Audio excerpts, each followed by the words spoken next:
Oi, pessoal, tudo bem? Estamos aqui novamente para mais um podcast, onde o nosso propósito é trazer pessoas com conteúdo e com história. Todos nós caminhamos nessa vida e dia a dia vamos construindo a nossa biografia. E tem pessoas que tramitam e caminham em vários universos diferentes do seu saber e nos traz experiências, vivências ricas que ajudam muito a gente através de aconselhamentos, através de aprendizado, não só da trilha que nós seguimos, como de outras trilhas também. E hoje, especialmente, estou trazendo uma pessoa que está no nosso radar, já estava há um tempo no nosso radar de entrevistas. Ela é uma doutora de psicologia, pela Pontífice Universidade Católica de São Paulo. Ela é psicanalista também da Sociedade Brasileira de Psicanálise de São Paulo e ela é autora de um livro, Fazendo as Pazes com a Ansiedade. É uma pessoa que eu tenho o prazer de conhecer, tenho o prazer de chamá-la de amiga, conheço ela, a família dela inteira, são pessoas que eu sempre admirei e fiquei muito feliz quando fiz o convite para que estivesse aqui com a gente, né? Que ela aceitou de imediato e nós temos muita coisa gostosa hoje para conversar. Com vocês, Brenda Oliveira, minha querida amiga, e eu peço que Brenda fale um pouco sobre ela. Quem é Brenda? Olha, eu sou psicóloga, né? Quer dizer, estou, né? Psicóloga e psicoterapeuta. Minha formação foi toda na psicanálise. Eu sou mãe de 3 mulheres já adultas. Tenho 6 netos, né? E sou de Recife, mudei para São Paulo. E a minha atividade atual, já dei aula na faculdade, enfim, mas a minha atividade já há uns anos atual é o consultório. Então, eu trabalho no consultório e gosto muito de escrever também. E sempre que posso, estou fazendo aí algumas falas, né, por onde eu vou, a contribuir. Então, essa é a Brenda. Essa é a Brenda que eu conheço, é a pessoa que sempre que nós sentamos para conversar, o papo rende, um papo gostoso, é um papo que trocamos muitas experiências e vivências. Sim. E hoje vamos falar um pouco sobre o que a maturidade deu a você, né? E aquilo que a juventude nunca pôde oferecer. Assim, como foi esse caminhar? Porque nós estamos já passamos dos 60 a mais, né? Eu e você, estamos na ativa, produzindo, fazendo um monte de coisa, com ideias, inovando, aprendendo esse mundo louco. A gente veio lá de trás, né? Então a gente veio se remodelando, se reinventando. Muitos desistiram desse caminho, eu acho uma pena, porque hoje as ferramentas são maravilhosas de comunicação, de viver, de aprender, e outros se refizeram, que é o seu caso. Fala um pouco sobre esse paralelo entre a juventude, a energia e a ação, maturidade e a sapiência, né? Então, eu gostaria que você me fizesse um pouco desse paralelo dentro daquelas pérolas maravilhosas que você sempre... Eu escuto tudo que você faz. Eu adoro o seu trabalho. Obrigada, Magno. Com certeza. A gente se segue juntos. Eu sei disso. Muito bom, a gente se segue juntos. Olha, eu acho que a maturidade tem me trazido muita liberdade pessoal. Isso eu acho que é a coisa que mais rica que eu acho da maturidade. Não acho que é um processo fácil, né? Não acho que é um processo simples. Fazer 50 anos, depois fazer 60 anos, depois fazer 65 anos. Eu acho que é um processo bastante desafiador, embora a gente hoje tenha muitos recursos e eu acho que até envelhecer hoje tem sido uma conversa quase que glamourizada, né? Os prazeres de envelhecimento, envelhecer é uma coisa boa, reinvenção, todas essas coisas, né? Eu não acho que é uma coisa simples, né? Eu acho que a gente começa a flertar com algumas coisas que a gente não flertava antes, né? Principalmente com a nossa finitude, que sempre esteve presente. É verdade. Né? A idade sempre esteve presente, mas a gente fica mais próximo, né? Dessa conversa com essa finitude. E o que para mim eu tenho buscado muito é cada vez mais eu ser autora da minha vida, né? Eu acho que a maturidade tem me dado isso, né? Uma autoria maior da minha vida, porque a gente passa muitos anos da vida da gente precisando provar coisas para as pessoas. Isso faz parte da vida, profissionalmente, pessoalmente, né? E muito dependente do que as pessoas vão dizer e vão falar. Criando filhos também, que é outra função muito complexa. Então, a gente fazendo a profissão. Então, tudo isso, de uma certa maneira, mantém você um pouco preso em algumas cordas, né? E eu acho que, principalmente a partir dos meus 60 anos, foi talvez um ponto maior de virada mesmo, né? Os 50 e 60, mas 60 mais, eu acho que eu tenho procurado isso, ser mais autora da minha vida, selecionar mais o que eu quero, aproveitar mais o tempo, né? E assim, evitar as mortes cotidianas, porque a morte vai chegar em algum momento, evidentemente, né?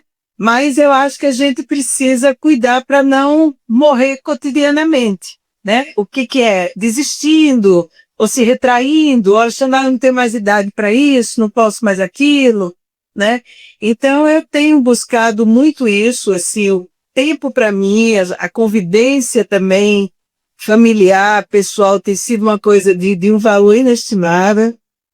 Então eu acho que eu tenho procurado ser mais dona aí da minha vida e menos preocupada, né, com o que vai achar, o que não vai achar. Ah, isso é maravilhoso. Isso aí já foi, né? Já teve lugar. Então, paciência. Se algumas coisas eu não consegui fazer ou não consegui ser aquilo que algumas pessoas precisavam, paciência. É isso aí. É o que temos, é o que eu pude fazer na minha vida. Então, eu cada dia que eu acordo e que vou dormir também, eu passo, nossa, que privilégio que eu estou aqui viva e falando e andando e pensando e poder fazer coisas e com sonhos e com desejos, com perspectiva de vida. Então, isso eu acho um privilégio muito grande. Então, isso a maturidade tem me trazido. Eu penso que essa reflexão é o que a gente precisa realmente ter para compensar o lado negativo da idade que chega para todos, né? E se a gente chega na nossa idade, né? Eu tô com 62 anos e percebo bem o que você está falando, o meu giro de chave não foi aos 60, foi aos 50. É bem nítido, eu vejo pela minha vida, pelo meu autoconhecimento, por aquilo que eu sei. Parece que até os 50 anos eu vivi para os outros. Dos 50 para cá eu estou vivendo para mim. Então, esse viver para mim é quando eu desisti de ajeitar a vida dos outros, resolver o problema dos outros, me preocupar tanto pelos outros, deixar que as pessoas caminhem. Porque depois dos 50 eu falei, peraí, deixa eu olhar para mim. E eu acho que isso faz parte dessa sapiência que a gente vai despertando, porque eu sempre digo que as pessoas nascem inteligentes, nascem com QI alto, com isso, com outro, mas ninguém nasce sábio, sapiência vem com a vida, né? E eu curto muito esse momento que eu estou vivendo, me compensa as dores de coluna, o quadril que incomoda, né? Aquelas coisas chatas da idade, que infelizmente, né, a lei da gravidade é para todo mundo, né? Mas eu acho que a gente pode, dentro dessa situação, viver prazeres, mas eu acho que o que você diz é bem aquilo, a gente para de perder tempo com bobagem. Eu acho que a gente chega numa fase da vida que a gente percebe que a gente perdeu muito tempo com bobagens, com coisas pequenas, ficamos bravos com coisas pequenas, tomamos decisões impulsivas por coisas pequenas. Então eu penso que a gente fica mais seletivo, já que a gente teoricamente entende de que vai viver, vamos dizer, cada ano vai pesar um pouquinho mais. Então eu acho que você busca escrever coisas melhores na sua vida, ter mais qualidade de vida. É assim que eu faço esse paralelo, né? Porque eu não tenho nenhuma briga com a idade, sabia? Eu não sou aquele que diz, eu queria ter a cabeça que eu tenho hoje, a idade de 20 e poucos anos. Não, porque eu vivi cada momento da minha vida intensamente. Então eu queimei as etapas da vida. Eu não sou um saudosista dos meus 20, 30, 40 anos, pelo contrário, né? Eu tinha um ritmo de vida que eu não quero mais ter na minha vida, por exemplo, né? Então você já me conhece há muitos anos, desde a época que praticamente, eu acho que tem mais de 20 anos que a gente se conhece.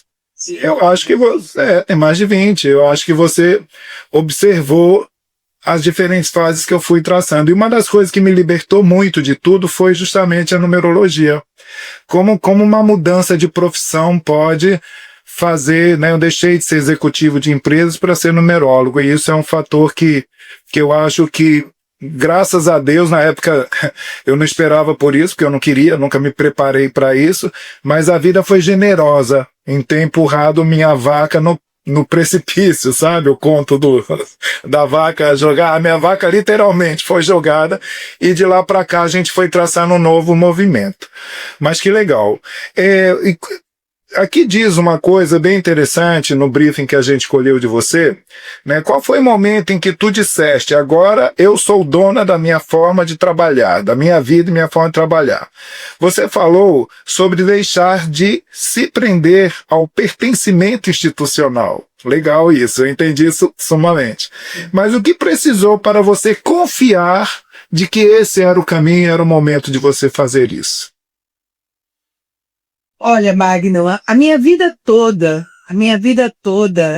até os 52 anos, mais ou menos, minha vida toda, eu tenho clara consciência disso, que eu tinha que me provar, né, de várias formas. E eu tinha uma baixa autoconfiança naquilo que eu fazia. Eu fui uma pessoa que eu demorei a acreditar na minha competência, na minha capacidade. Então, assim, as instituições, de alguma forma, foram me legitimando, foram me dando pertencimento, foram me dando títulos, foram me dando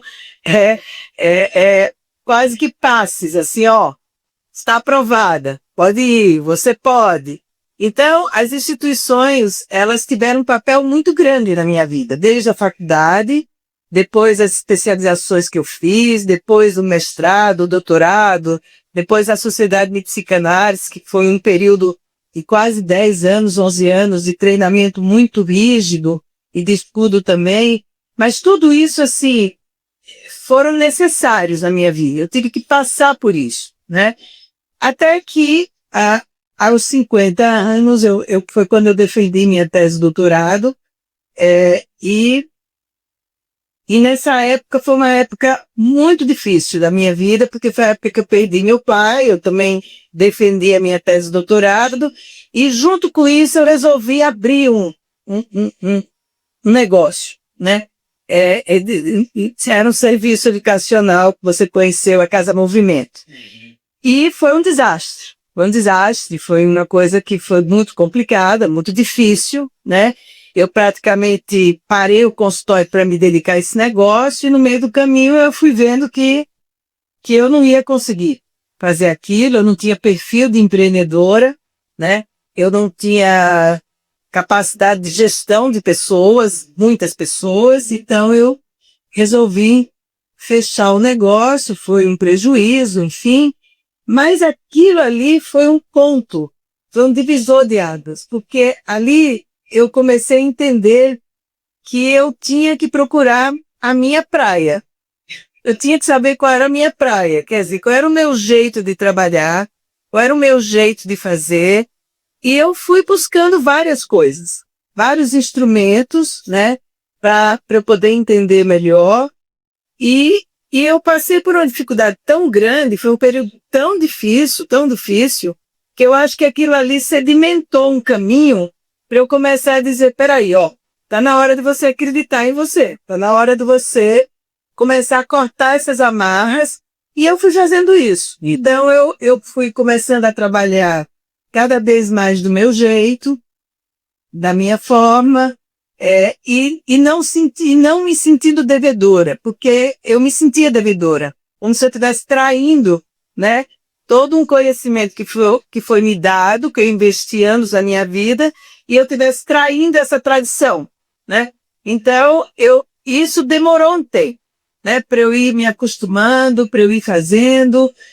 Mas sempre assim, será que eu estou fazendo certo? Eu estou fazendo diferente do que eu aprendi? Não é bem isso? Então, isso aí foi quando eu acho que a minha prática, e não foi só uma prática, pessoalmente eu fui me desinstitucionalizando. Então, eu fui ficando sem as igrejas, né, que eu pertencia, de alguma forma. Vamos chamar assim, entre aspas. E esse foi um caminhar que me custou bastante. Teve momentos que eu queria desistir, teve momentos que eu achei que eu ia parar tudo, porque eu tinha um compromisso muito grande por tudo que eu fiz na minha vida. Foi um grande investimento. Imagina, a gente investe assim, sei lá, $5 milhões no negócio, e aí no meio do caminho você diz, então, não quero mais isso aqui, que eu investi $5 milhões, eu quero outro caminho, né?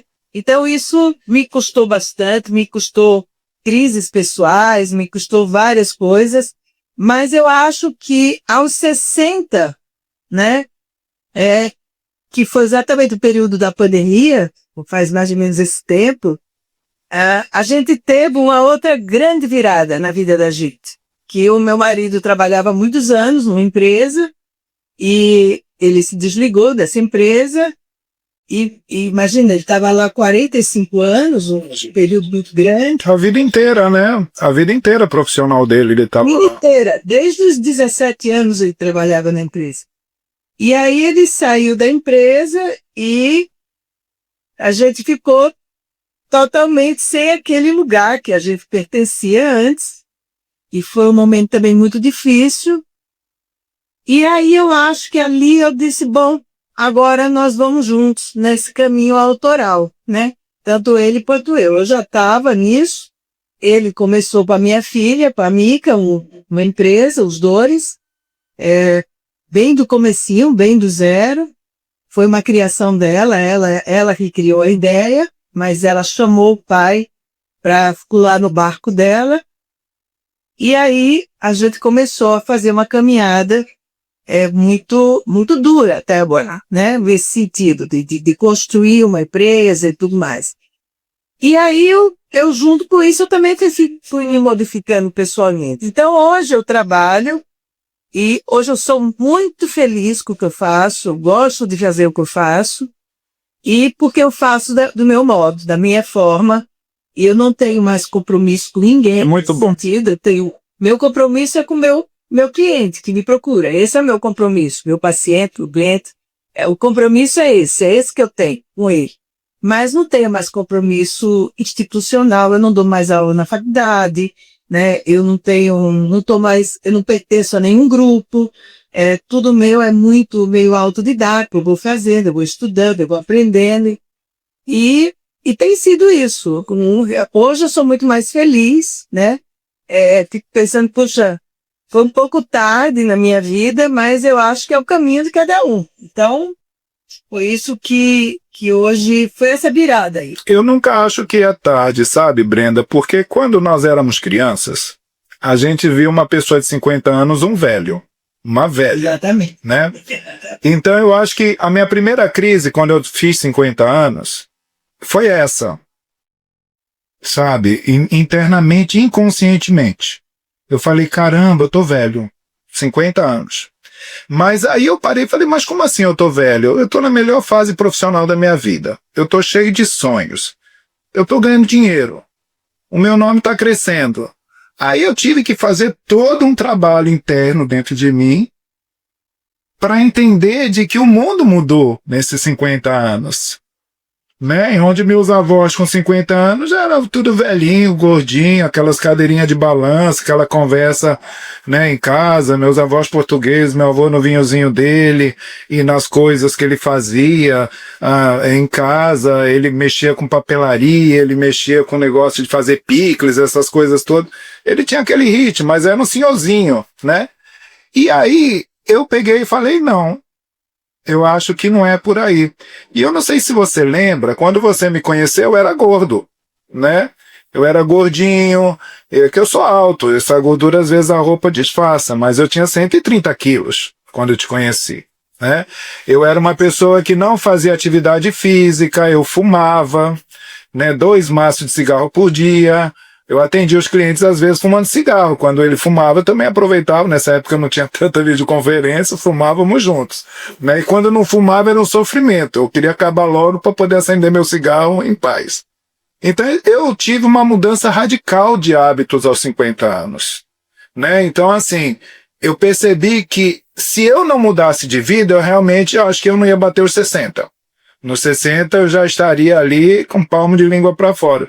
Aí eu comecei a me cuidar, eu comecei a fazer atividade física, eu atendo, você sabe, atendo muita gente, então médicos de alto gabarito, fui buscar a doutora Gisele Barros aí em São Paulo, que é minha médica e trabalha trabalhou comigo. Quando eu falei com ela, Gisele, eu preciso me cuidar, ela falou, que bom, vem aqui amanhã que vou te atender e vamos começar imediato. Não me deu chance nem de pensar. Então eu tive muita ajuda desse plano que eu tinha. E aí eu comecei a fazer algumas mudanças, com isso eu fui emagrecendo. Depois de um tempo eu tinha, precisei fazer uma cirurgia para tirar 7 quilos de pele, foi o que sobrou, né? Porque velho também não volta pro lugar, tem que estipar mesmo, aquela coisa toda. Mas aí a minha autoestima foi sendo trabalhada muito intensamente depois de 50. E gozado, hoje com a idade que eu tenho, eu me vejo muito mais novo do que eu com 50 anos. Sim. Nos meus hábitos, nas minhas buscas, na minha atividade cerebral, claro, não vamos mentir, né, que a reposição hormonal faz milagres na vida de um homem. É uma coisa fenomenal, né? Então, os meus avós não fizeram reposição hormonal, por exemplo. Eu faço, e isso faz uma diferença grande na vida da gente, todas essas coisas. Então, eu costumo dizer de que os melhores anos da minha vida foi depois de 50 anos. Por isso, por não seguir a institucionalidade, né? Eu com 40 anos eu rompi com minha vida executiva, empresarial que eu tinha por uma falência. Eu entendo você com a quebra que você teve, porque eu tive uma quebra. Mas sem essa quebra também eu não teria me transformado no que eu sou e que eu gosto tanto de ser assim. Então tem coisas que eu acredito, nós somos pessoas muito que acreditamos em Deus, né? Deus é uma prova viva no nosso dia a dia.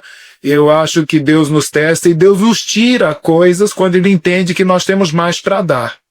Então eu não vejo nunca uma queda, como uma coisa negativa. Eu vejo como uma coisa necessária para que você valorize o que tem e você não chore por aquilo que perdeu e olhe para frente. Né? Porque senão você se entrega e essa entrega não leva ninguém a lugar nenhum, de jeito nenhum. Então, por exemplo, eu acho que hoje, né, dentro do seu trabalho e dentro disso que você relata, certamente, Menda, você tem muito mais liberdade com seu cliente de sair desses códigos acadêmicos, vamos assim dizer, né? Sim. Quando você pertence a instituições, você tem o código de ética daquela instituição, mas quando você corta com isso aí e você se permite olhar para outros lugares e tudo, eu vi que teu livro de autoajuda, os seus vídeos são todos muito particulares, você comparte com as pessoas aquilo que você está lendo, aquilo que você está aprendendo, as conclusões que você tem. Eu acho isso de uma riqueza prática que vale, é igual quando a gente viaja assim para uma cidade lá no interior, Pernambuco, e aquela mulher, aquela senhorinha ali, você senta ali do lado, ela tá tomando um cafezinho, você puxa a conversa e tem aquela sapiência infinita dentro daquela história. E isso que eu acho gostoso da vida, porque quando você tem essa sapiência somada a uma instrução, a um caminho, a um objetivo, nós temos muito mais para entregar para as pessoas, concorda comigo? E o feedback também é maravilhoso, porque parece que cada conquista é uma conquista nossa também. Né? A gente tem a participação naquilo, tem a responsabilidade daquilo, não ficamos numa situação passiva. A gente passa a ser proativo também, junto com o cliente, na cura, na melhora do problema dele.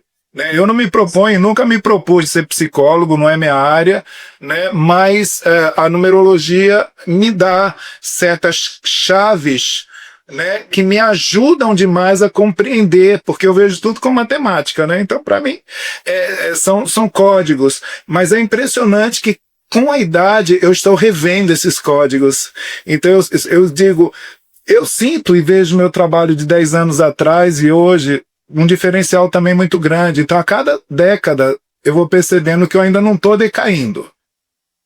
Então, enquanto eu perceber que minha mente acompanha e que a gente está ascendendo, querida, tendo saúde, sigamos adiante, né? O mundo precisa disso e nós também precisamos, porque é bom trabalhar. Muito. Né? Eu não me vejo aposentado, sinceramente, sabe? É uma coisa que eu não parei ainda para pensar. Eu me vejo estável, porque eu acho que estabilidade a gente tem que ter. Agora, se aposentar, não me vejo dessa forma. Eu acho que eu ainda tenho muito por oferecer. Quem vai me aposentar é Deus. Aí ele fala, olha, terminou aqui, e aí eu só espero que ele seja rápido na aposentadoria, que não me mande em parcelas, entendeu? Que ele seja bem à vista na hora de passar a fatura. Exatamente. Não é? Então, Eu concordo com você. porque é isso que é a idade, eu acho que é isso que é a beleza da vida, eu acho que essa que é a motivação que a gente passa. Você tá tão bonita. Sabe, você é uma mulher que se cuida, você é uma mulher que os seus netos deu a você uma vida assim, um sopro. Você tem netos lindos, maravilhosos, suas filhas são 3 mentes brilhantes assim, de meninas bem-sucedidas. Você educou filhos para serem independentes, para terem profissão, para cumprir seus caminhos, aceitar seus desafios, todas bem casadas, bem relacionadas. Então, assim, desculpa, você tem um histórico de vitórias na sua vida. Claro que os tropeços existem. Você percebeu que para ser empreendedora não era tua praia. Tudo bem. Eu fui empreendedor. E trabalhei muito empreendendo, mas o meu problema foi um problema de destino. A vida, chegou um momento que a vida não queria que eu fosse mais aquele empreendedor e desligou um switch e ligou outro. Então eu fui por pressão, pura e simples pressão. Eu precisei falir para poder renascer. E eu acho que isso é uma coisa bem gostosa que a gente acaba... quando a gente olha para trás, assim, aquilo que doeu tanto, a gente fala, obrigado, meu Deus, que coisa boa, né? Porque tem coisas que conscientemente a gente não consegue abandonar, a vida precisa dar um empurrãozinho, né? Sim. Mas Não, eu sinto uma gratidão muito grande por tudo isso, né? Porque se não fosse tudo aquilo também, eu não estaria aqui fazendo o que eu faço e contribuindo de alguma forma, né? Sem dúvida. Por exemplo, estar nas redes sociais, falar sobre essas coisas, para mim é um prazer enorme, né? Prazer enorme dividir isso. Acho que é um trabalho que eu gosto de fazer e eu acho que me colocou em outro lugar. Sim. Que eu não sabia nem que eu conseguiria fazer. Então foi uma experiência muito tem sido uma experiência. É porque quando a gente também faz tudo que a gente faz, vamos dizer, como se diz assim, no silêncio público, vamos dizer, na nossa intimidade, nosso trabalho, essas coisas, é uma coisa. Mas quando a gente resolve colocar a cara na janela, é outra história. É o que está acontecendo comigo nesse momento da minha vida. Você sabe que eu nunca fui uma pessoa de estar expondo minha vida, né, de estar expondo meu trabalho, e tudo isso aconteceu agora. Eu estou em pleno ano sabático, e, né, doeu um lado, parou o outro, tive que diminuir o ritmo, nananã, a cabeça não para de funcionar, vamos abrir um podcast. Só que o podcast você não abre somente. Você tem que mexer com várias outras estruturas, porque aí entra o meu querido Paulo que diz, a tua rede social é horrível, não sei o que, tá feio, teu site tá defasado, tudo tá, então vamos fazer tudo. Então essa repaginada, que é delicada, ela é gostosa. Porque eu sempre digo que eu tô hoje escrevendo o livro da minha história de vida. Você faz parte, por exemplo, da minha história. Você me conheceu quando eu morava ainda na Venezuela. Não é isso? É. Eu ia para São Paulo e lá que nós nos conhecemos. Aí quando eu cheguei em São Paulo, você foi uma das que me recebeu de braços abertos. Me indicou muitas pessoas, foi sempre muito generosa. Você sempre foi muito generosa para com todos, sempre com uma palavra forte, com uma posição segura. Essa coisa da mulher nordestina que eu gosto muito em você, da pernambucana raiz, que está há mais de 40 anos, eu acho que em São Paulo. Tô há 46 anos. E o sotaque não perde, olha que maravilha. Né? Isso que é bom, menino, isso que é a raiz que eu gosto, sabe? Eu queria saber um pouco, né, o que você acha se as pessoas hoje estão com muito medo de ficarem sozinhas, né, com a idade, com o crescimento, com a evolução, e elas ficam... Existe um medo da idade que muita gente hoje compartilha, e o que você diria para essas pessoas para ocupar esse espaço que a solidão está transformando em medo. Qual é a chave? Eu acho que esse é um tema que eu ouço muito. E não ouço isso só das pessoas que estão na maturidade, quer dizer, né, 50 mais, 60 mais. Mas eu ouço isso de pessoas com 30, com 40, né? Essa questão de que a gente nunca teve, a vida da gente, tanta conexão, mas ao mesmo tempo essa queixa da solidão tem sido uma queixa grande, né? E com o passar do tempo, com a chegada da idade, isso é uma reclamação maior, mas a minha impressão, Magno, é que esse medo da solidão, que às vezes a pessoa relata e faz a relação com a idade, tem muito a ver também com a trajetória que essa pessoa foi gerando na vida dela. Eu acho que o envelhecimento é um processo que ele também acompanha o passado, né? Aquilo que você também foi cultivando na sua vida, né? Por isso que eu sempre, quando falo com pessoas mais jovens, eu digo, olha, cuide do seu envelhecimento agora, porque o envelhecimento vai acontecer, né? Então, cuide disso agora, porque é isso que vai determinar a qualidade ou não desse envelhecimento. As relações que você construiu, a relação profissional, porque para mim, pessoalmente, o trabalho é um valor, né? É um valor de vida. Eu acho que trabalhar é uma coisa, para mim, né, que sempre me sustentou como pessoa, e minha identidade foi formada no trabalho, então eu tenho uma relação muito forte com o trabalho, também não me vejo aposentada, e aposentar tem muita vez deve ficar no lugar separado, no aposento separado. Eu não me vejo assim, eu quero me ver participando das coisas e acompanhando minhas filhas, meus netos, enfim, os clientes que eu posso ter. Então eu acho que existe uma solidão, que é uma solidão que ela é constitutiva do ser humano. A gente tem um aspecto solitário mesmo, e que não é ruim, é bom. A gente pode aproveitar a solidão da gente de alguma forma. Mas existe outra solidão que ela tem a ver com a desconexão, com o isolamento. Então, eu digo sempre para as pessoas em qualquer idade, cuide das suas conexões, né? Cuide no dia a dia dessas conexões, inclusive das conexões ordinárias da vida, né? Uma gentileza que você tem no dia a dia, um favor que você pode fazer para alguém, uma doação que você possa dar num momento difícil que alguém está precisando, o olhar que você tem para as pessoas que estão ao teu redor. Eu acho que tudo isso não vai banir, porque o objetivo não é banir essa solidão que é constitutiva, mas eu acho que você cria mais conexão com o mundo, com a natureza, com o ambiente, com os acontecimentos, né? Então eu acho que as pessoas que se isolam, e algumas vão se isolando porque acham que não tem mais direito a participar de algumas coisas, inclusive porque quem tem filhos, por exemplo, os filhos estão saindo de casa, estão buscando seu caminho. Exato. Às vezes tem casamentos que não são casamentos férteis, e aí quando os filhos saem você tem que lidar com essa realidade, porque os filhos na vida da gente criam muita distração. A gente com filho, tem sempre o filho ali no meio. Quando os filhos vão embora, o ninho fica vazio, né? Muito. Então, quem é casal, tem gente que se separou antes, ou, enfim. Mas eu acho que isso é uma coisa que a pessoa tem que estar de olho, né? Os projetos pessoais que vão além dos filhos, né?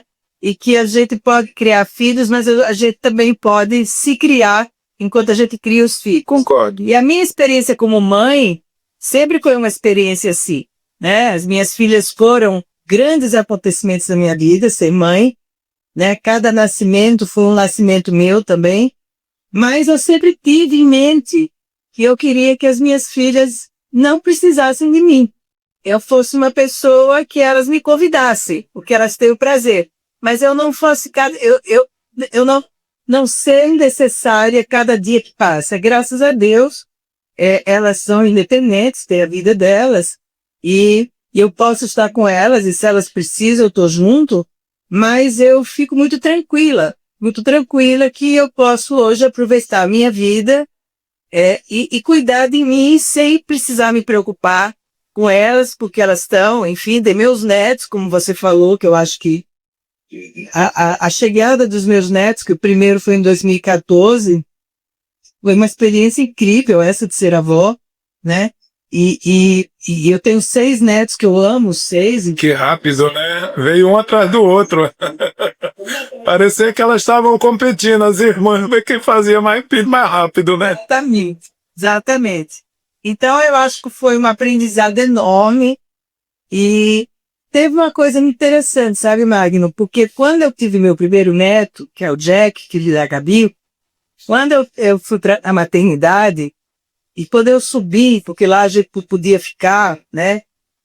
Quando o médico disse que a gente podia subir para vê-la, né? E eu eu e o Lilton, fomos ver a Gabi estava com o Jack no colo. E quando eu olhei para aquela cena, eu falei assim, agora a minha filha tem a família dela. E se ela tiver que escolher, ela vai escolher a família dela. Que bacana. Eu até me emociono quando eu falo, porque foi um momento muito emocionante para mim, porque ali eu senti que eu não tinha mais o mesmo lugar de importância. A minha filha agora, ela tinha algo muito mais importante do que eu, que era o filho e a família que ela estava criando. Então, eu lembro que eu fiquei um pouco, foi meio um luto, sabe? Pouquinho, mas foi ali, naquele momento. E eu falei para o meu marido, eu falei, agora a gente sabe quem é a pessoa mais importante, né? De fato, é verdade, né? E é assim que tem que ser. O processo natural é esse. É difícil, mas é isso, né? E quem tenta quebrar esse processo está construindo problemas horríveis na vida dela. Exatamente. Não é verdade? Totalmente. Então, eu acho que ser avó foi uma coisa, assim, muito marcante para mim, o primeiro neto. Às vezes eu brinco com o Jack e falo, você nem sabe o que você fez pela sua avó. Que maravilha, né? Porque foi um período, ali eu tive que ficar 40 dias nos Estados Unidos, então ali já foi mudando o jeito de eu atender as pessoas, já atendia as pessoas à distância, eu estava lá, mas eu atendia, e nem era uma coisa ainda que acontecia tanto, né? Então, assim, foi um período de muita mudança para mim e de muita realização, né? Porque criar filhos é uma tarefa árdua, né? Não é uma tarefa fácil. Com certeza, até porque não tem padrão, né? Cada filho é uma história, uma personalidade, é um ser diferente. Então, assim, quando eu olho, eu falo pro Jean, que bom que elas têm um caminho delas, são muito diferentes umas da outra, mas isso me realizou bastante e me deu muita tranquilidade, porque eu acho que era isso que eu queria que elas voassem, que quando elas tiverem necessidade, elas atracam aqui de novo nesse porto, que nós estamos aqui, ou nós vamos para lá, tá tudo certo, né? Mas eu acho que isso, Mário, precisa ser uma construção na vida. Isso não acontece porque você faz 50 anos ou 60 anos, porque a idade nunca foi garantia. Não é. A gente tem um monte de gente com 50, 60, 70 que, desculpa falar desse jeito, são perfeitos idiotas. Mas, enfim, a idade não dá garantia de sabedoria. A gente precisa construir isso. A gente precisa se interessar por isso. E eu acho que eu me interessei por isso. E hoje eu acho que eu tenho uma vida com todos os problemas que a gente, né, vai tendo, com essa coisa do envelhecimento, né, os receios que a gente tem, as fantasias que a gente tem. Meu Deus, eu vou ficar sozinha, como vai ser? Que jeito, né? Então, mas eu acho que é um período de construção. Eu acho que isso, acho que as pessoas têm que investir cada vez mais nelas, para que elas criem internamente uma subjetividade robusta para que possa sustentar a passagem do tempo. Porque se você não morrer antes, o tempo vai passar para você. E tem aqueles que morrem em vida, né? Infelizmente, né? Tem gente que morre em vida, né? Então eu acho que isso é assim, que eu diria para essas pessoas é que invistam nelas, nas coisas delas, nos projetos, criem projetos, pode ser qualquer um, não precisa ser mega, não precisa ser nada grande, Você pode querer, sei lá, qualquer coisa. Vou fazer brigadeiro agora, isso aqui me dá prazer, entendeu?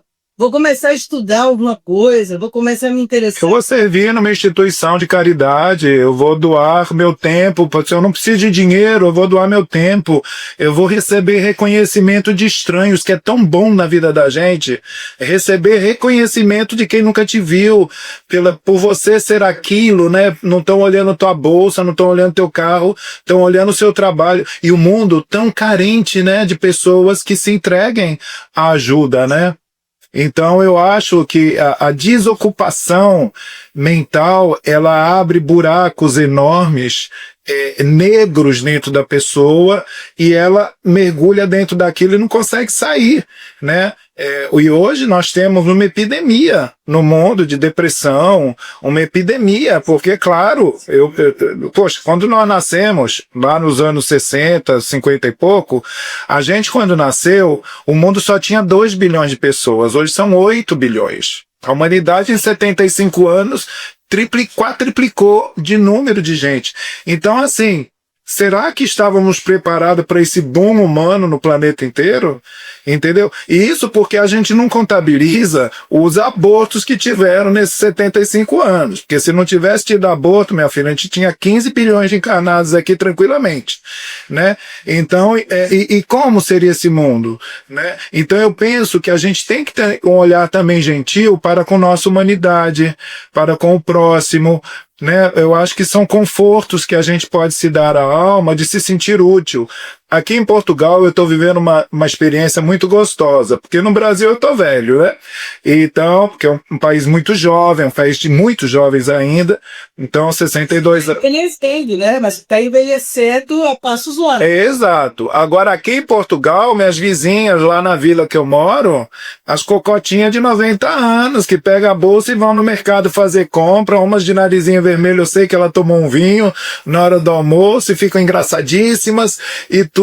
Então, eu aqui, eu sou visto de uma forma, você é muito jovem, você é muito galã, isso eu adoro. Então, às vezes eu digo, gente, você tá no lugar errado, às vezes, não reclame, você que escolheu aquele lugar. Você pode acomodar a sua vida na dor. Problema você tem, eu tenho, todo mundo tem. Agora, se a gente ficar cultuando a dor, a gente passa a ser uma pessoa tão chata, e eu acho que a solidão para muitos é isso. Tem pessoas que se tornam chatas, pesadas, repetitivas, donas da verdade, né? Então, o jovem mesmo não tolera esse tipo de coisa. Não tolera. Eu me dou muito bem com jovens, sou casado com um, inclusive. Mas eu percebo que nós também temos que fazer uma reciclagem. Eu acho que os netos reciclam tudo isso também, sabia? E acho que a gente tem que fazer uma reciclagem, a gente tem que sair desse discurso de no meu tempo, quanto eu uso, cuide agora. Né? E que é um tempo maravilhoso. Vamos analisar, Brenda? Olha aqui, eu e você. Poxa, essa Covid, que foi um problema sério no mundo inteiro, né? Foi um comportamental, que até hoje muita gente não saiu do Covid, né? Ainda está preso naquele negócio, mas para mim foi uma libertação profissional que você não faz ideia, porque todo mundo que ainda se negava numa videoconferência, hoje faz. Então hoje 95% do meu atendimento é dentro de casa. É uma delícia, eu amo. Eu ganho dinheiro, saio, faço meu café. Às vezes eu estou com roupa de academia, atendo meu cliente, desliga, vou para o ginásio, faço minhas atividades, volto.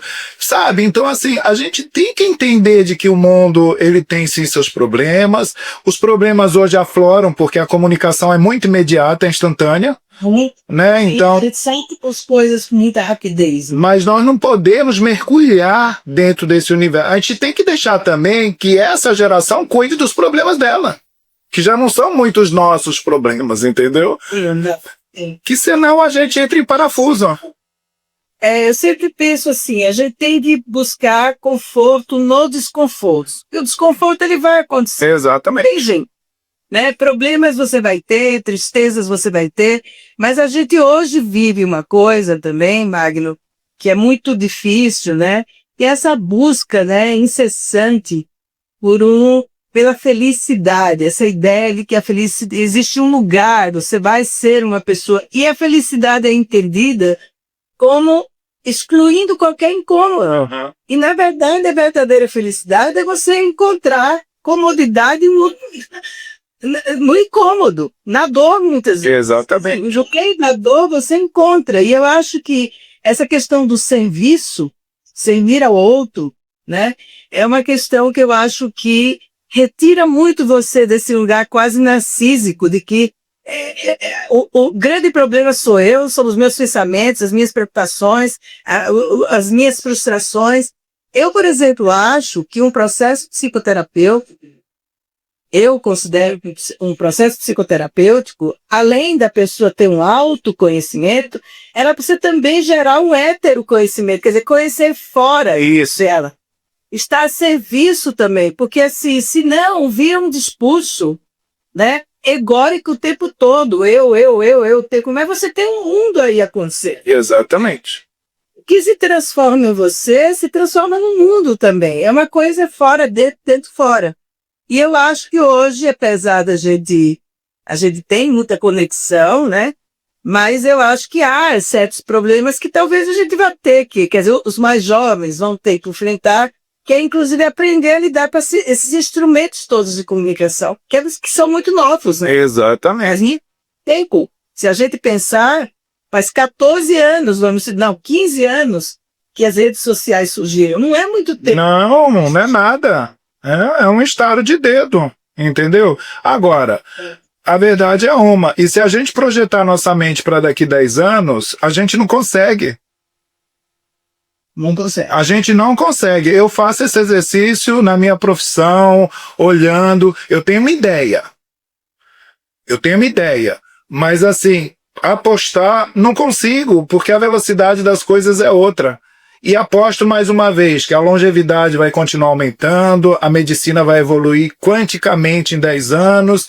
Então, quando eu vejo uma pessoa, sabe, sofrendo, com dor, um problema, tudo, eu digo, gente, se mantenha vivo. Porque daqui a pouco vem uma solução. Se você mantiver agora, você não vai conseguir se manter vivo nesse pessimismo, nessa energia, nesse sofrimento, porque tem gente que tem o prazer de compartilhar tristeza com os outros, sabe? E a gente vive num mundo que isso dá muito like, né? Tristeza, raiva, sabe? Exposições desnecessárias. E parece que as pessoas hoje estão jogando muito nas redes sociais essa coisa de querer ter amigos. Que amigos são esses? O que você tem são pessoas curiosas que sempre existiram no mundo e que hoje tem uma ferramenta que invade muito mais rápido a vida de todo mundo. E besta é aquele que acredita que é Roberto Carlos, né? Que tem 1 milhão de amigos. Nem Roberto Carlos teve, então não sou eu que vou ter, né? Então, a gente precisa, assim, ter... E aí voltamos à família. Voltamos aos amigos, voltamos àqueles colegas de trajeto que somaram muito na nossa existência. Então, aí vem esses valores que nos abriga, né? Nos dá um abrigo, nos dá uma... Senão a gente viaja na maionese, como nós estamos vendo muita gente, se perdendo no meio do caminho, né? Quando você vê um jovem, sei lá, de 20 e poucos anos, com 5 milhões de seguidores, é complicada a cabeça dessa pessoa. Eu sei porque eu atendo essas pessoas, entendeu? Você também deve atender. É complicado. Tem que ter muito discernimento das coisas, ainda mais quando ela consegue tudo isso por uma exposição da sua beleza, da sua sexualidade, por caminhos que não são intelectuais, entendeu? Que não são construídos ao longo do tempo, né? E que sabemos que vai passar, né? Então o conteúdo que é o que mantém a gente ereto não existe, porque o saber é que te mantém em pé. A coluna vertebral da nossa, vamos dizer, da nossa história é o nosso conteúdo. É o que fizemos, o que erramos, o que refizemos, o que voltamos atrás, os perdões que conseguimos dar e receber na nossa vida, entendeu? Sim. Então a gente é todo dia lapidado. Agora a lapidação só existe para quem se permite. Porque quem não se permite, infelizmente, né, vai fazer... Isso é mágico. Né? Vai fazer terapia com chat GPT, não é verdade? Então, é uma piada um negócio desse, mas é o que muita gente está fazendo. E a gente está vendo os desastres que estão acontecendo, sendo que tem gente séria, com assinatura de programas que você pode sim utilizar como um terapeuta, entendeu? A tecnologia existe para esse público também, assim como existe numerólogos, astrólogos, tudo a um custo muito baixo, com tecnologia, mas não pode querer que isso te dê esse abraço, que te dê essa inteligência emocional que você adquiriu ao longo da sua vida. Então isso, desculpa, isso é exclusivo para aquele que provoca e quer chegar até você. Isso tem um custo, porque você também investiu muito dinheiro, tempo, atenção, amor, abriu mão até às vezes do tempo que você queria estar com suas filhas, estando lá nos livros, lendo, aprendendo, fazendo, né? Então, isso tem um custo, tem que quantificar tudo isso, né? Não pode querer, por que o outro cobra tanto e aquele cobra aquilo? Peraí, e a história? Fica onde dessa pessoa, né? Então eu penso que... E o mundo me preocupa muito no futuro, Brenda, porque a gente sabe que 50%, 60%, 70% da população global em 10 anos vai ficar sem trabalho.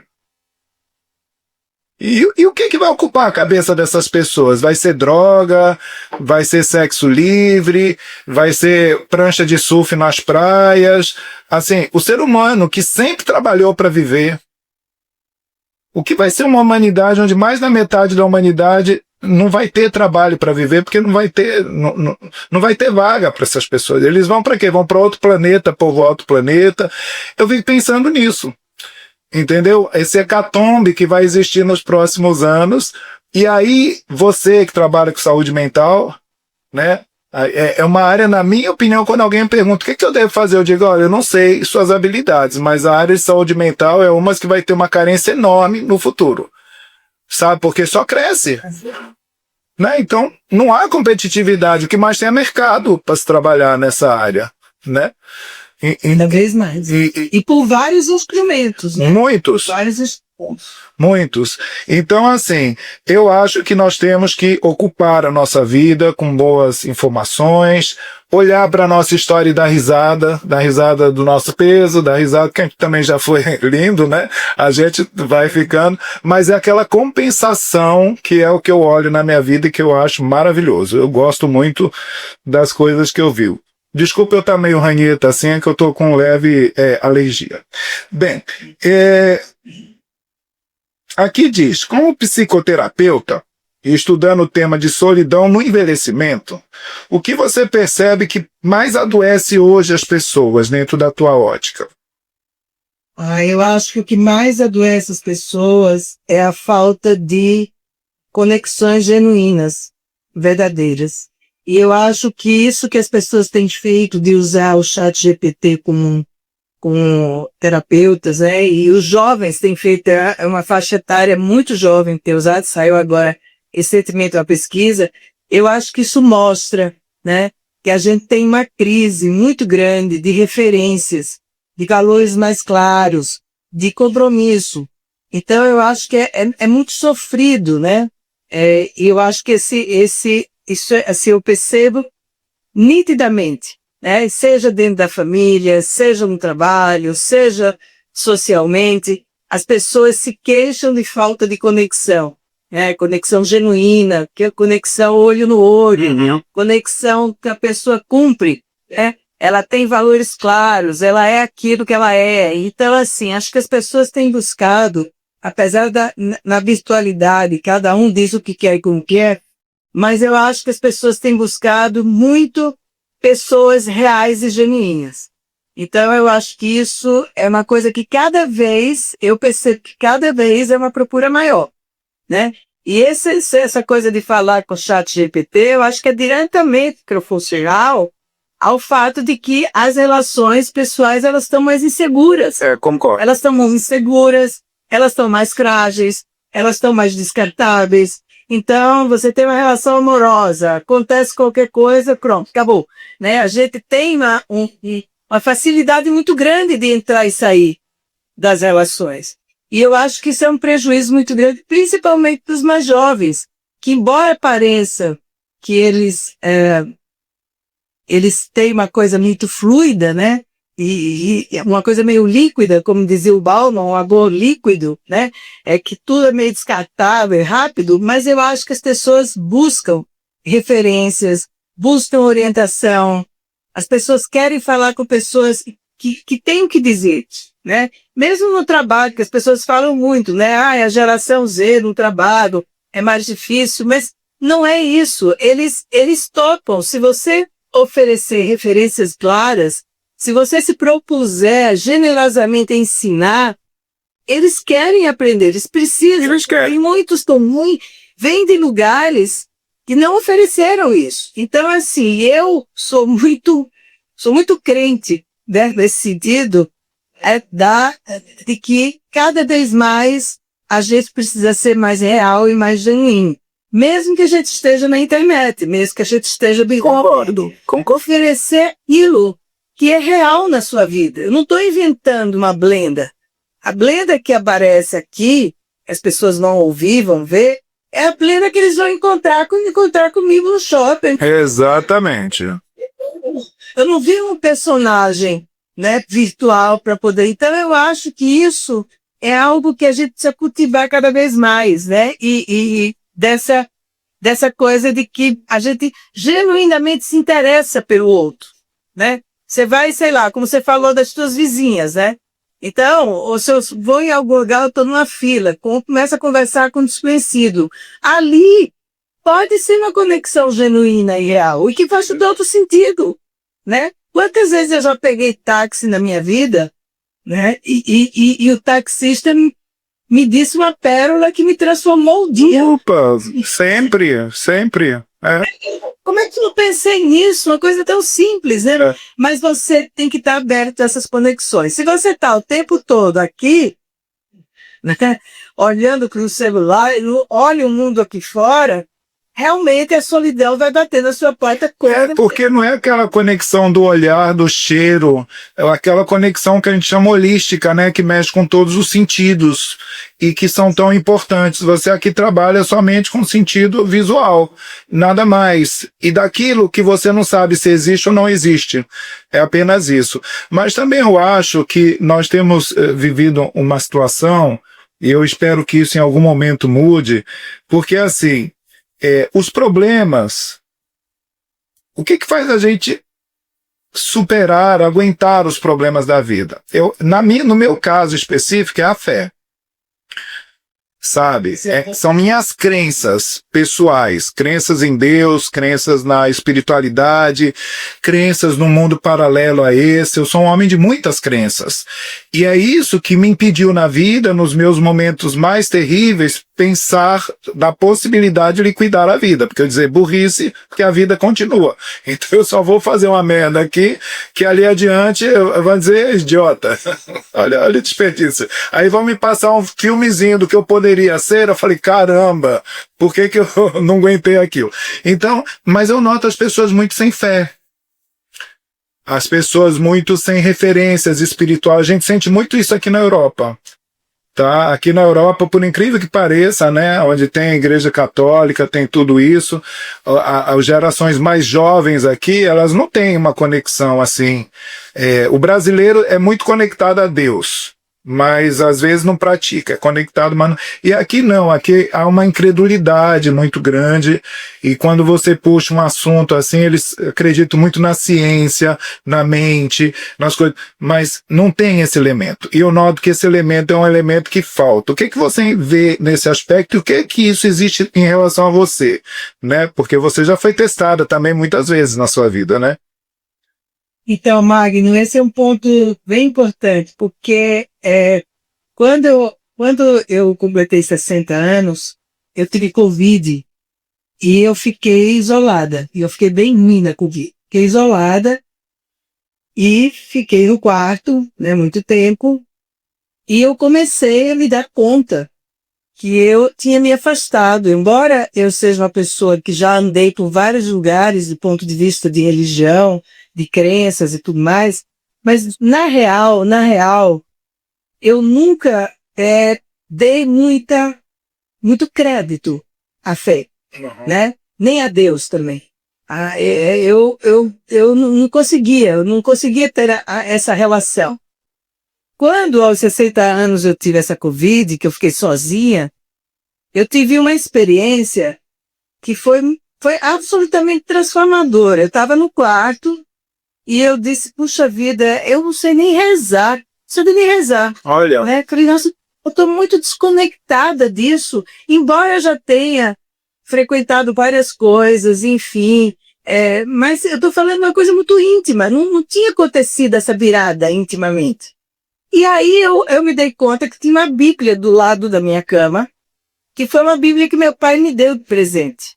E nessa Bíblia tinha uma dedicatória dele, que na verdade ele deu para todos os filhos, dizendo os trechos que a gente deveria ler quando a gente tivesse momentos muito, muito difíceis, né? Olha. E aí eu olhei aquilo, abri a Bíblia, quando eu abri a Bíblia tinha uma foto do meu pai, Eliseu, com a minha mãe, Olha. né? A minha mãe já tinha morrido, ela morreu um pouco antes da pandemia, e tinha a foto das minhas filhas pequenas. Eu falei, nossa, isso aqui quer dizer uma coisa que eu não sabia o que era. E aí eu comecei a ler os trechos que ele tinha indicado. E eu falei, isso aqui está fazendo um sentido diferente, né? E aí eu fui me reaproximando devagarzinho, né? Fui lendo algumas coisas, fui assistindo, porque a via do conhecimento sempre é mais fácil para eu me aproximar das coisas, né?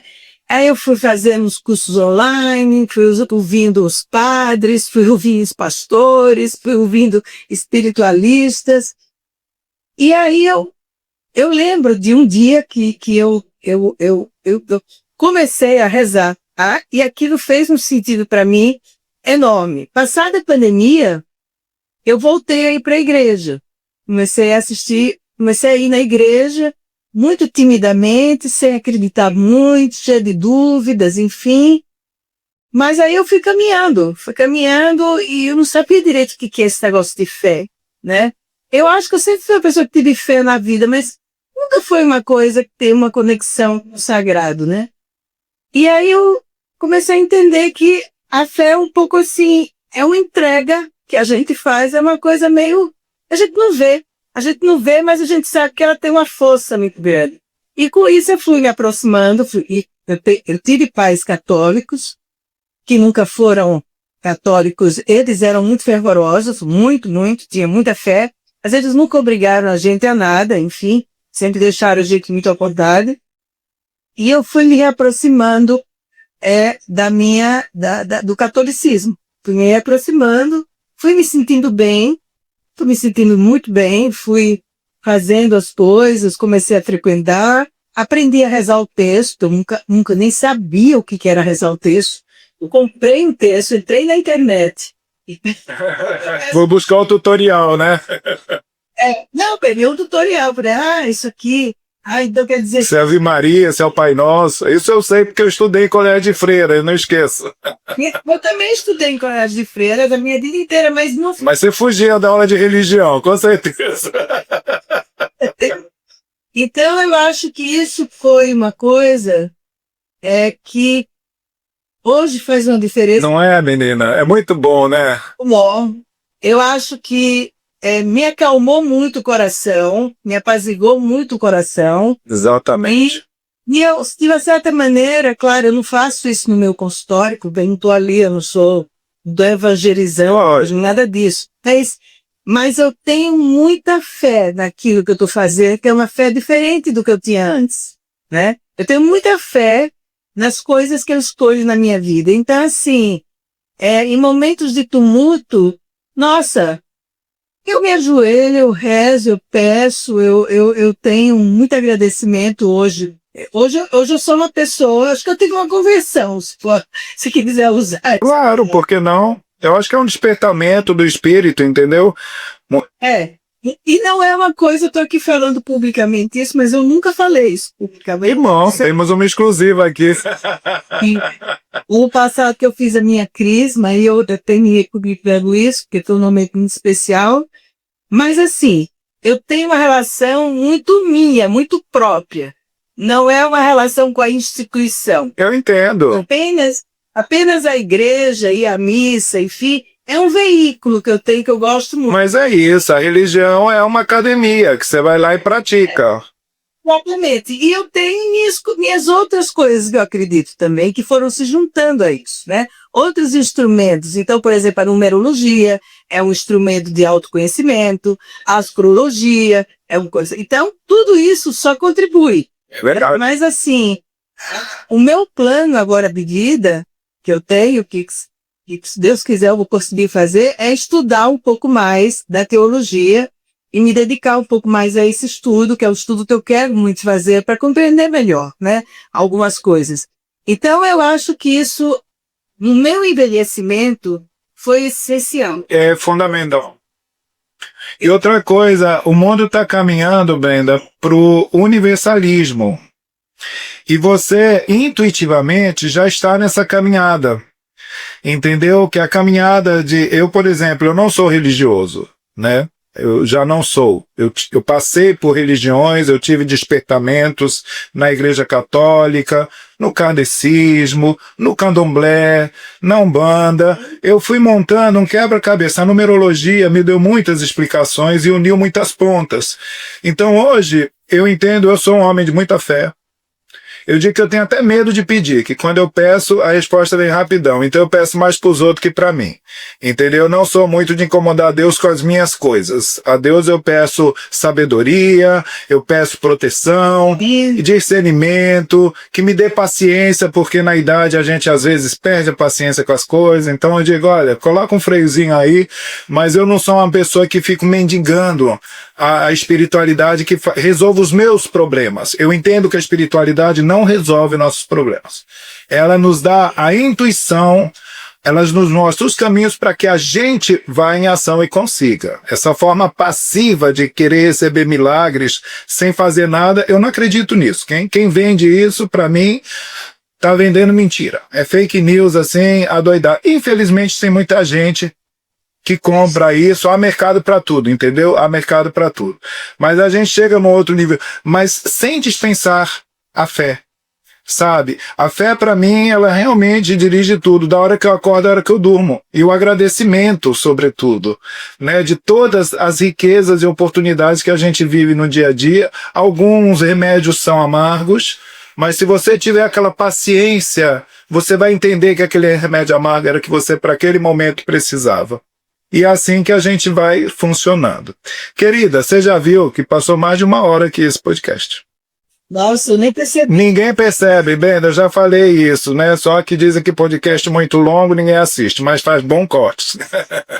Então, eu vou terminar esse podcast fazendo uma colocação para você que foi até perguntado e eu quero escutar de você isso. Se hoje fosse seu último dia, que parte que você gostaria que o mundo lembrasse de você? Além de escritora que você já é, e ali tem um registro, mas o que você gostaria de deixar para que as pessoas, quando remetam, Brenda, eu sei o que eu vou me lembrar de você em muitas coisas, mas o que você gostaria que as pessoas lembrassem de você?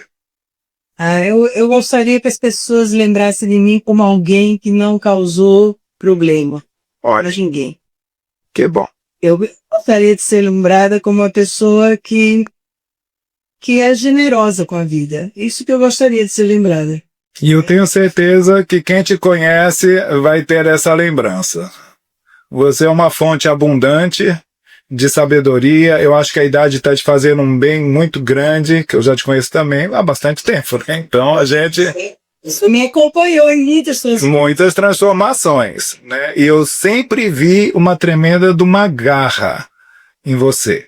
Você é uma mulher realmente admirável, sem perder a ternura. Você é eterna, você é amiga, você abraça. Eu acho que até a sua crítica é uma crítica que a gente recebe sem dor. A gente recebe uma crítica de uma pessoa com autoridade para fazer aquela crítica, sempre respeituosa. E é isso, minha querida amiga. Muito obrigado. Olha, adorei. A gente vai fazer muitos tipos de podcast. Um dia eu vou fazer uma junta aqui de cabeças e coisas legais. Vou te chamar pra gente fazer. É gostoso também fazer podcast com 2, 3 pessoas. Fica divertido.